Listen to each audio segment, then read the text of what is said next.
रायगड जिल्ह्यात आज होत असलेल्या स्वराज्य संस्थेच्या निवडणुकी प्रक्रियेचा अखेरचा टप्पा पार पडत आहे। आज जिल्हा परिषद व पंचायत समिती गणासाठी मतदान होत आहे।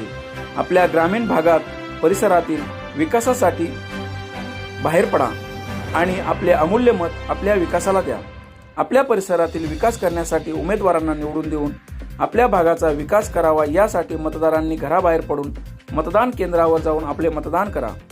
आज लोकशाहीचा उत्सव साजरा होत आहे। कर्जत तालुक्यात 220 मतदान केंद्रावर मतदान होणार असून 1,70,000 मतदान करणार आहेत। 6 जिल्हा परिषद आणि 12 पंचायत समितीमध्ये होत असलेल्या निवडणुकीसाठी आपले मतदार राजांनी मतदान केंद्रावर जाऊन आपले मत नोंदवावे व आपल्या ग्रामीण भागाच्या विकासासाठी सक्षम उमेदवाराला मतदान करावे, यासाठी स्थानिक ग्रामस्थांकडून आवाहन केले जात आहे।